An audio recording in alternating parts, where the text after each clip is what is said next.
One may well ask, how can you advocate breaking some laws and obeying others? The answer lies in the fact that there are two types of law, just and unjust.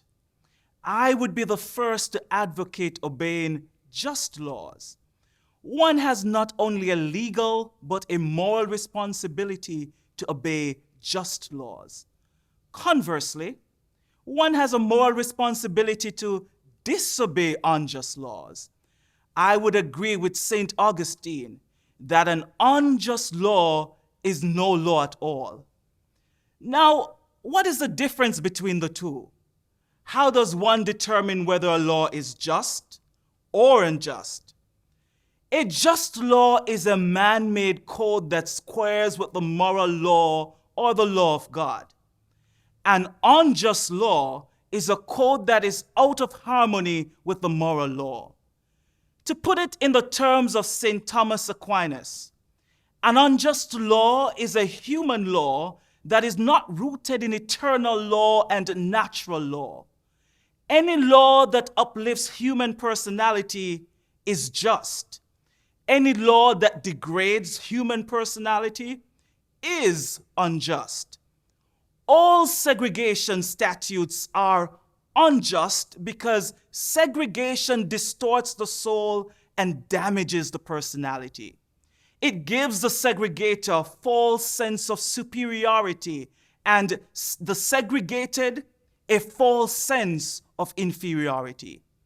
Segregation, to use the terminology of the Jewish philosopher Martin Buber, substitutes an I-it relationship for an I-thou relationship and ends up relegating persons to the status of things.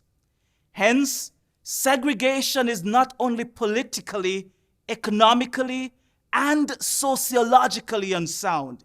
It is morally wrong and sinful. Let us consider a more concrete example of just and unjust laws. An unjust law is a code that a numerical or power majority group compels a minority group to obey, but does not make binding on itself. This is difference made legal. By the same token, a just law is a code that a majority compels a minority to follow and that it is willing to follow itself. This is sameness made legal. Let me give you another explanation. A law is unjust if it is inflicted on a minority that, as a result of being denied the right to vote, had no part in enacting or devising the law. In no sense do I advocate evading or defying the law. That would lead to anarchy. One who breaks an unjust law must do so openly, lovingly, and with a willingness to accept the penalty. I submit that an individual who breaks a law that conscience tells him is unjust and who willingly accepts the penalty of imprisonment in order to arouse the conscience of the community over its injustice is in reality expressing the highest respect for law. Of course, there is nothing new about this kind of civil disobedience. It was evidenced sublimely in the refusal of Shadrach, Meshach, and Abednego to obey the laws of Nebuchadnezzar on the ground that a higher moral law was at stake. It was practiced superbly by the early Christians who were willing to face hungry lions and the excruciating pain of chopping blocks rather than submit to certain unjust laws of the Roman Empire. To a degree, academic freedom is a reality today because Socrates practiced civil disobedience.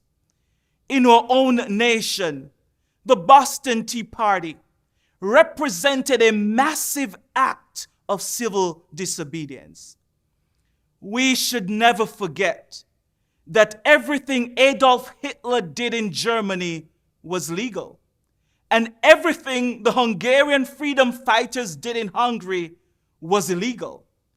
It was illegal to aid and comfort a Jew in Hitler's Germany.